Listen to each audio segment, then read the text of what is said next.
It's Victory Monday here at Locked On, and oh yeah, watch me overreact.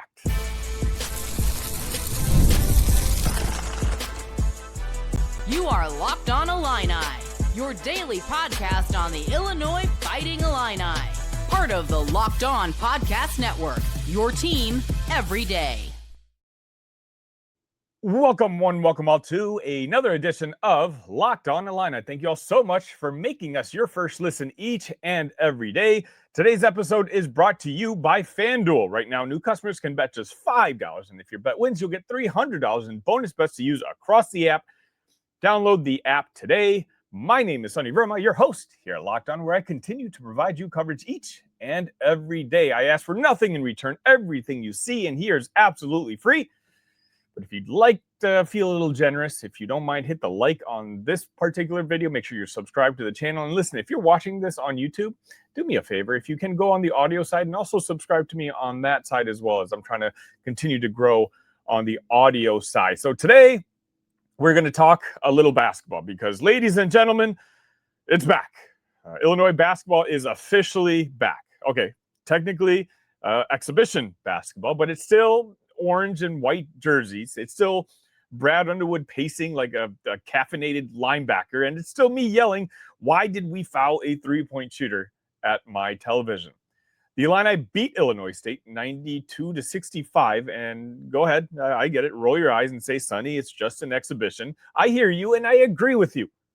But listen, this wasn't about the score. This was about a first look at a team that could be one of Brad Underwood's most versatile rosters since he got to Champaign. And most importantly, it's about a freshman named David Mirkovic, who apparently woke up on Sunday and decided to cosplay Nikola Jokić in a white jersey. I'm going to catch myself doing this a couple times. David put up 19 points, 14 rebounds, and 6 assists, which, again, is absurd by itself. But if you actually watch this game, this wasn't a put-back merchant stat padding on Illinois State's bench bigs. He was initiating fast breaks. He was hitting cutters. He was bullying defenders. Brad Underwood said this afterwards. Our freshmen are advanced. They're not lost. Translation, this kid already runs more offense than half my veterans did in January last year. The crazy part is he looks like he's still trying to figure it out. You can see it.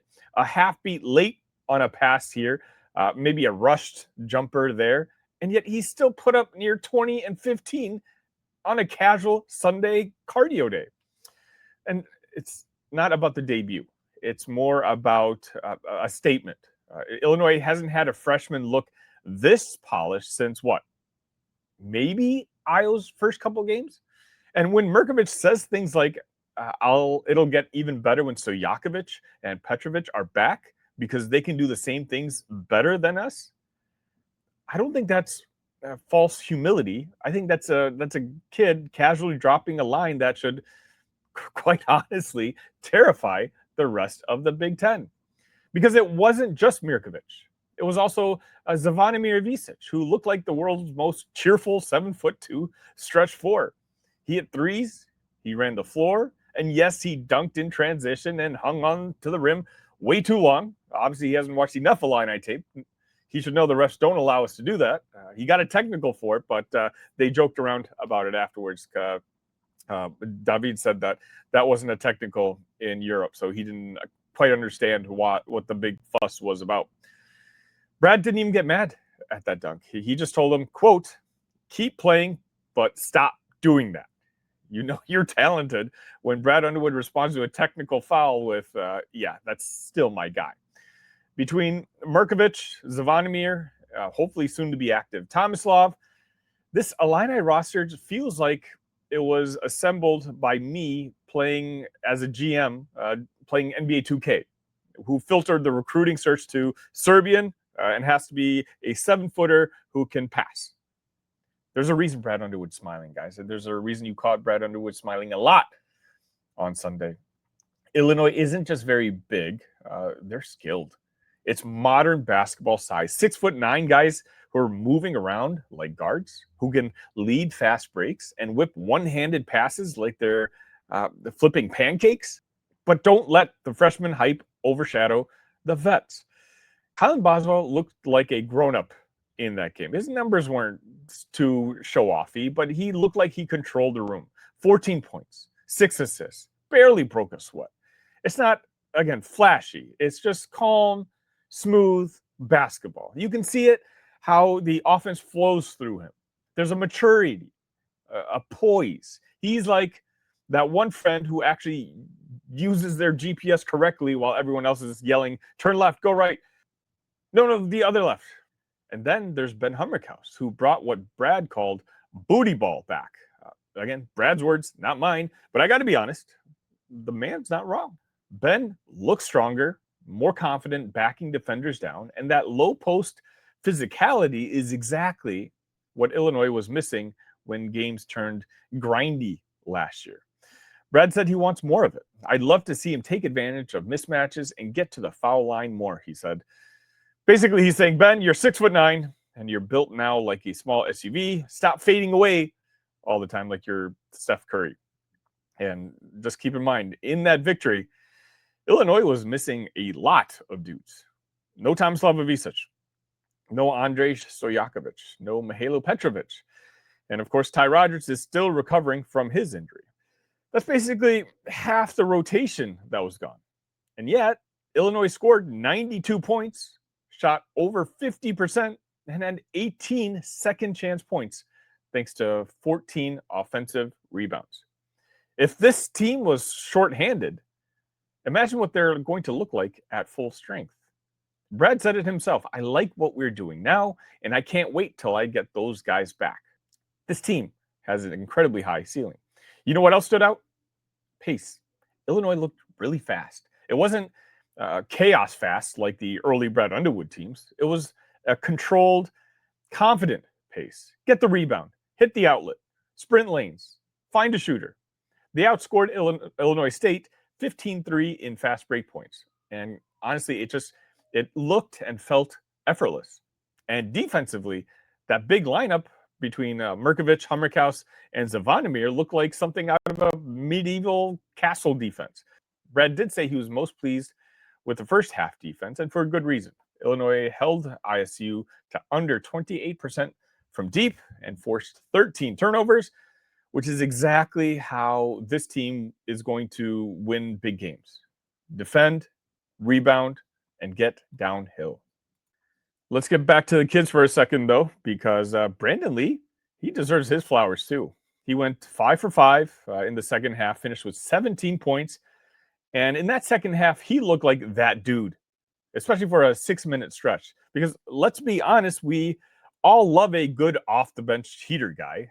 He just so happens to be one of our best defensive players as well. Brad said it best. You see who can play with the lights on. Well, consider the lights blinding for Brandon Lee because the kid just didn't miss. Adam Keaton Wagler, again, I just learned how to say his last name, who also started, he gave you 9 points plus a really solid defensive effort. And suddenly you realize that this Illinois team might be deeper than we originally thought. The game wasn't about proving Illinois was better than Illinois State. I think everyone kind of knew that going in. No disrespect to ISU or their fans who might be tuning into this game. You guys have a very solid squad, obviously missing a couple of your best players, and there's a reason you're projected to win the Missouri Valley Conference. But this game was more about how Illinois handled business. And they did it like a team that expects to win big this year. Brad Underwood literally said, we fought our expletive to get to this point. We're proud, but we're nowhere close to where we need to go. Talk about a perfect quote. This isn't celebration energy. It was self-awareness. Illinois looked like a top 10 KenPom team should look like in October. Confident, connected, and still a little unsatisfied. Now, next up, they've got a closed-door scrimmage next week against the defending national champion Florida Gators. That's where we'll really learn something.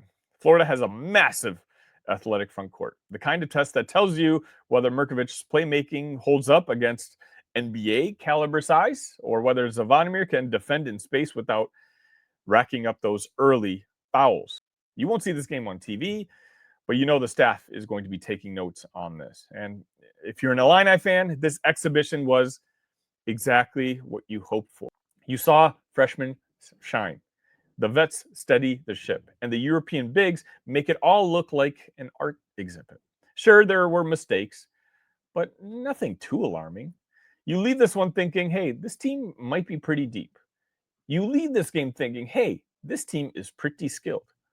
And just imagine, if everyone's healthy, Illinois might not just be a top 10 Ken Pom team. They may actually play like it.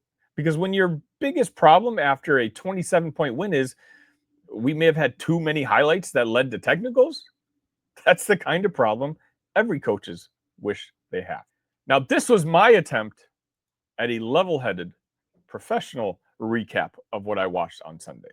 Up next, I'm going to get a little delusional with some overreactions.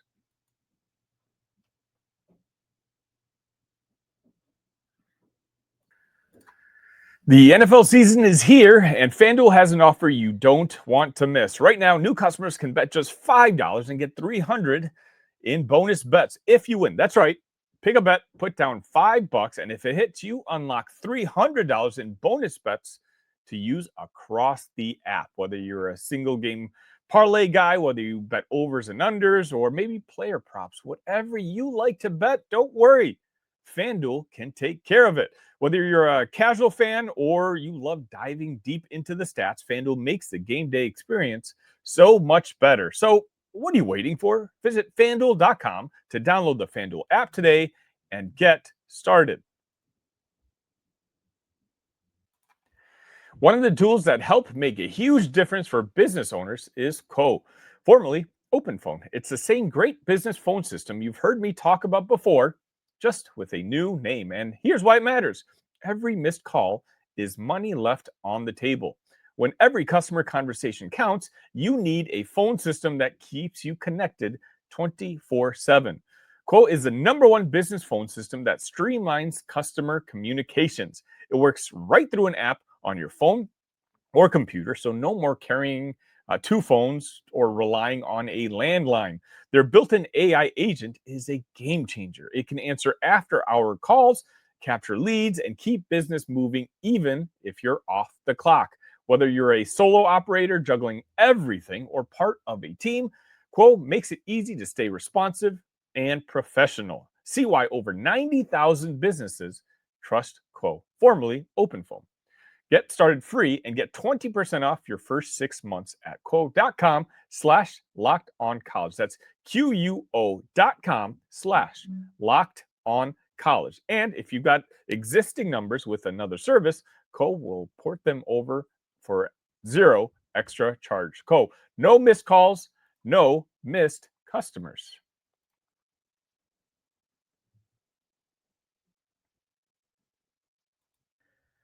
And welcome back. Again, if you haven't hit the like button on this video, you absolutely should. Why not? I mean, you're celebrating a Victory Monday where we get to celebrate an Illinois victory over Illinois State. Again, it's an exhibition match. I get it. If you watch that first segment, I tried my best to do a level-headed, professional recap of that game. Now, I call that level-headed and professional, imagine what this segment's going to look like.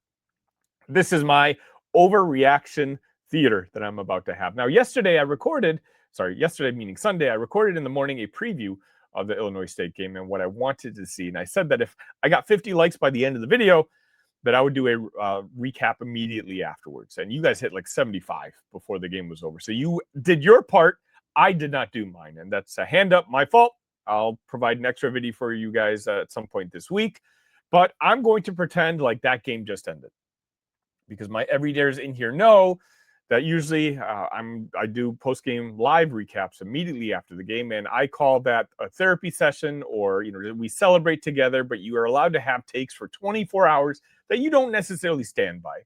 You're just being irrational. You might be a little inebriated, or just whether it's on an actual beverage or just on what you saw on TV, but you're allowed to say whatever you want, and I'm going to do just that. So as an Illini fan for a couple decades now, but someone who's actually in the content space, it's hard for me to watch other folks speak of Illinois basketball and Illinois football who don't necessarily have the connections and see the world through the eyes that you see them through. I understand we're in the business of having views and clicks, and sometimes you just want to stir up drama over nothing. But last week, and this is not just other people, like I said, this was happening in my very own Talk Illini Discord. By the way, link should be in the description. But we had folks talking about how Brad Underwood made such an investment on outsiders, on the Balkans, on, bringing in freshmen who weren't necessarily rated as high as they were in previous years. And somehow, without seeing anybody play a single game, people were wondering if Brad had wasted all of our time, saying that, hey, if the best you got was a player on the bench, well, then was that really the right route? Of course, if you're going to go with that hypothetical, essentially what you're saying is if everybody you brought in is not good, doesn't that mean that the whole recruiting class was not good? Well, yeah, but we're not there yet. Can we watch the guys play?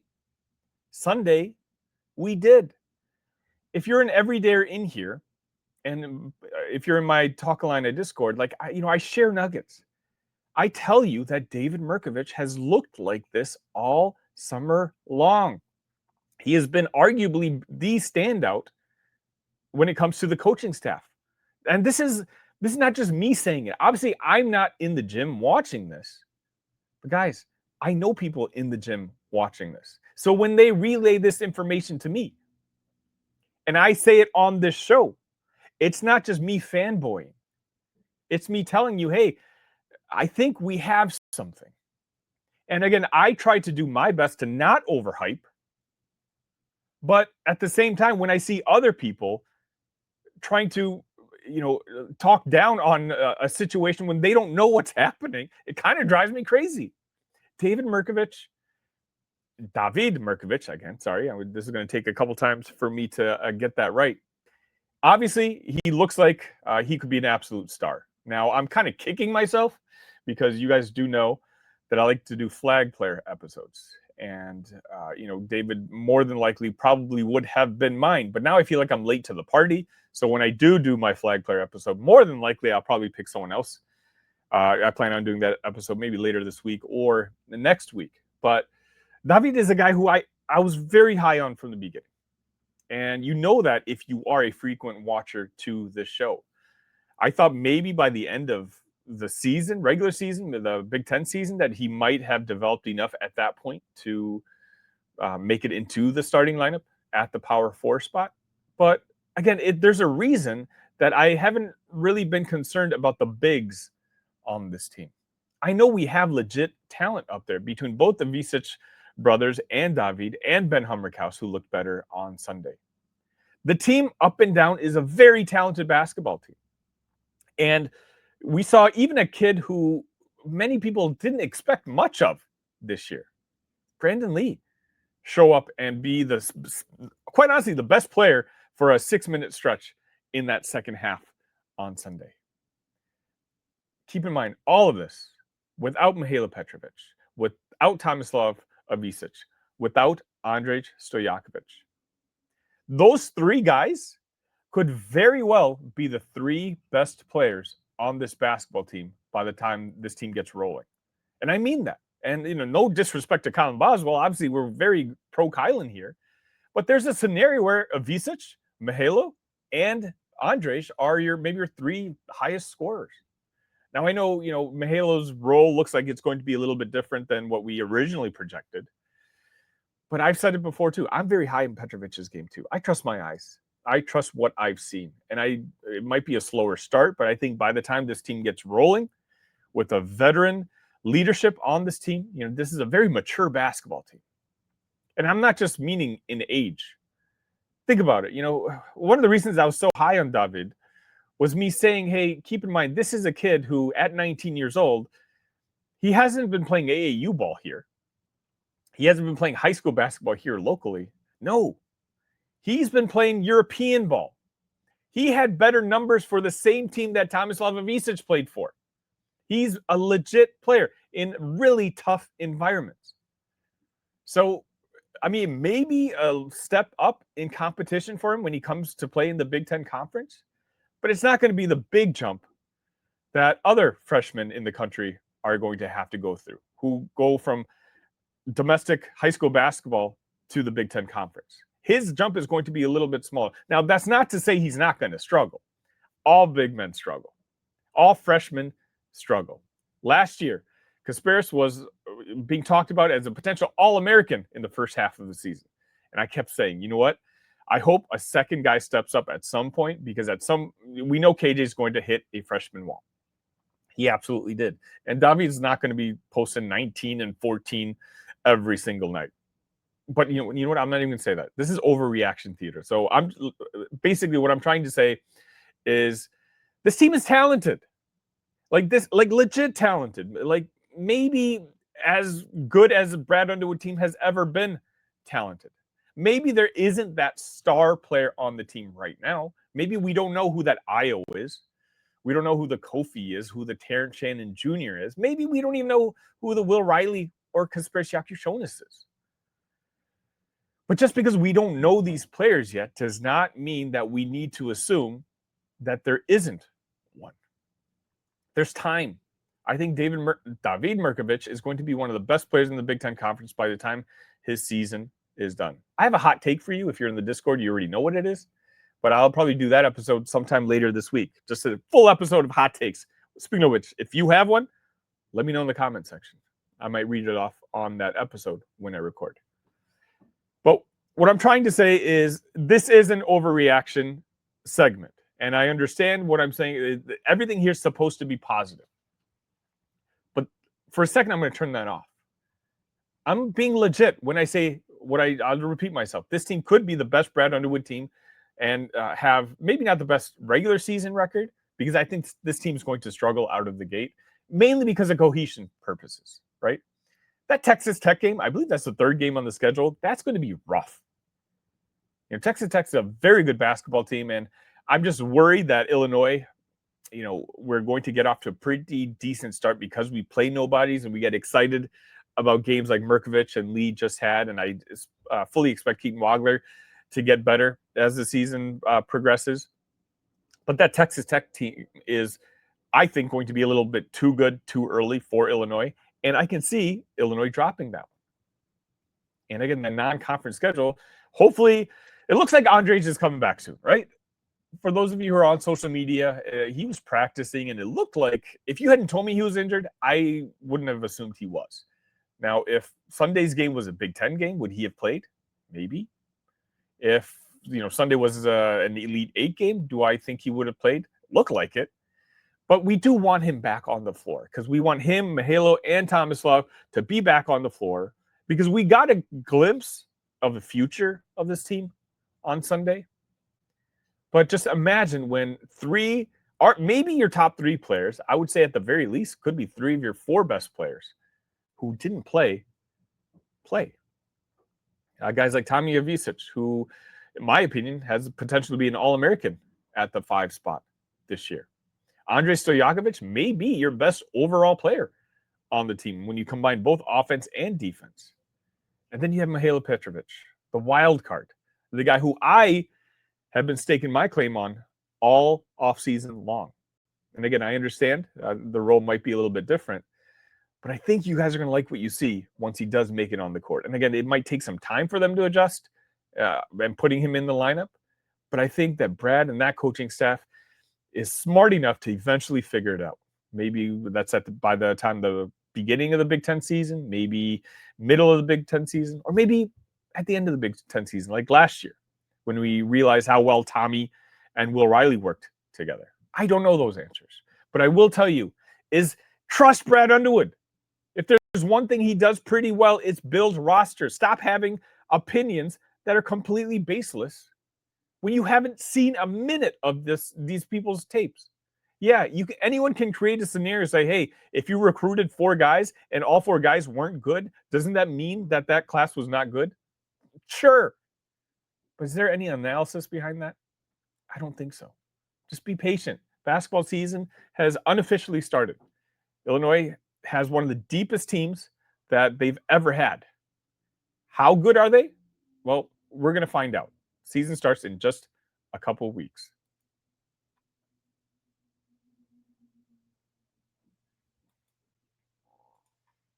Let's be honest, most of us can't even name all our financial accounts, let alone what they're worth. Between 401k savings, investments, it's easy to lose track, and that can mean leaving money on the table. That's why I started using Monarch, an all-in-one personal finance tool that brings your entire financial life together in one clean, easy-to-use interface on your laptop or your phone. It helped me organize my accounts, track my spending. By the way, I spend way too much money on eating food from the outside world, and get a better handle on my investments without having to touch a spreadsheet. I love that I can review everything with my wife, see our shared goals, and make better financial decisions together. Don't let financial opportunity slip through the cracks. Use code LOCKEDONCollege at monarch.com for 50% off your first year. That's monarch.com, code LOCKEDONCollege for half off of your first year.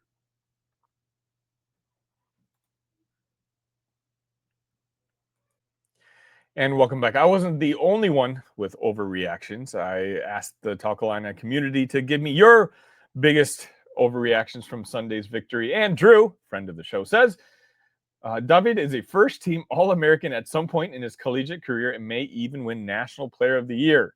He also said, this is Underwood's most talented team by far. He mentioned there will be big lineups with Boz, Andrej, Mirk, Z, and Tommy. Another hot take was Brandon Lee gets playing time by the end of the year. One of Kylan or Tommy joins a class of Illini legends with Ayo, Kofi, or Terrence Shannon Jr. We had another gentleman named Basketball Seasonovich. I don't think that's his actual name. Says this ends up being Underwood's second best team of his tenure in terms of regular season success, and they reach the Sweet 16 or better.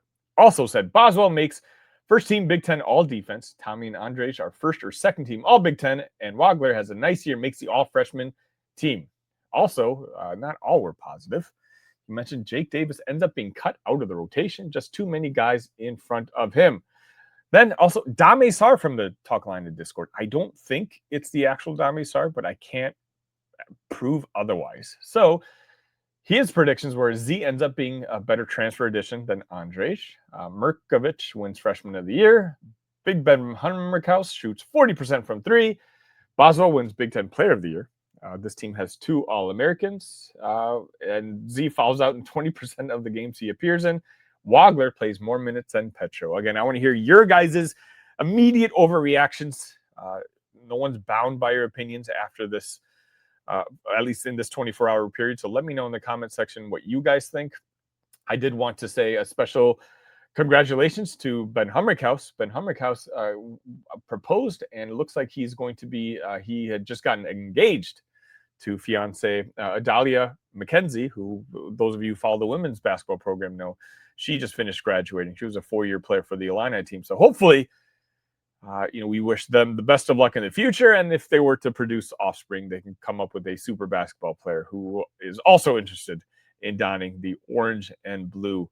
Thank you for making Locked On Illini your first listen today. For your second listen, check out Locked On Big Ten.